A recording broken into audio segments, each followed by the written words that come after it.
जोहार दोस्तों, मैं पुष्पेंद्र रावत। जैसा कि आप सब जानते हैं कि हमारे चैनल पर हम मूल निवासियों से जुड़ी कुछ न कुछ जानकारियां लेकर आते हैं और आप लोगों तक पहुंचाते हैं। तो दोस्तों, आज का हमारा टॉपिक है कोल जनजाति के मृत्यु संस्कार के बारे में कि आखिर कोल जनजाति अपना मृत्यु संस्कार किस प्रकार करते हैं।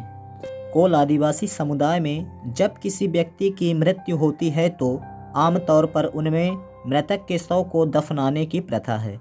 कोल जनजाति में मृतक शरीर को दफनाने के पीछे का क्या कारण है, जैसा कि दोस्तों आप सब जानते हैं कि आदिवासी प्रकृति पूजक होते हैं और वे प्रकृति के नेचर के साथ अपने सभी कार्य करते हैं।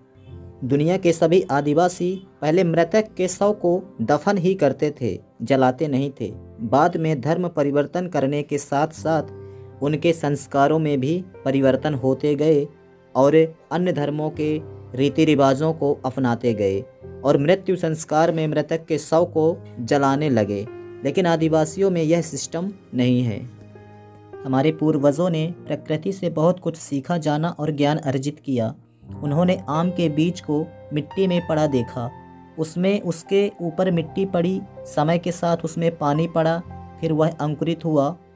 कुछ समय बाद वह पेड़ बना, फिर उसमें फूल आना शुरू हुए और फल लगने लगे और फिर वही फल पककर ज़मीन पर गिरे और फिर से उसमें मिट्टी पड़ी, पानी पड़ा, अंकुरित हुआ, पेड़ बना, फूल फल देना शुरू किया। उन्होंने जाना यह प्रक्रिया तो हमारे साथ भी होती है।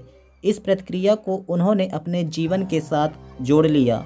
जब उन्होंने आम के बीज को मिट्टी में दबा देखा तो उन्होंने अपने जीवन के साथ इसको कंपेयर किया।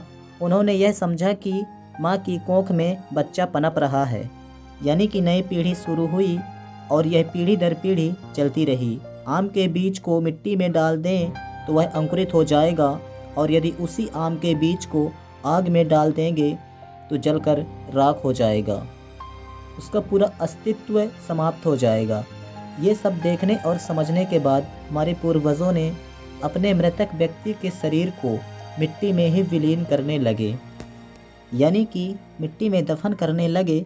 लेकिन वर्तमान समय में अब अन्य धर्मों के संपर्क में होने की वजह से वह अपने पूर्वजों के रीति रिवाज, परंपराएं, संस्कृति को छोड़कर अन्य धर्मों के रीति रिवाजों को अपनाते जा रहे हैं, जिससे उन्हें अपने जीवन में काफ़ी कठिनाइयों का सामना करना पड़ रहा है।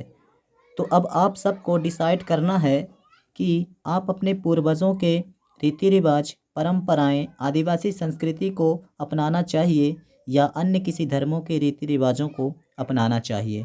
दोस्तों, यदि वीडियो में दी गई जानकारी आपको अच्छी लगी हो तो आप हमारे वीडियो को लाइक करें और हमारे चैनल को सब्सक्राइब करें।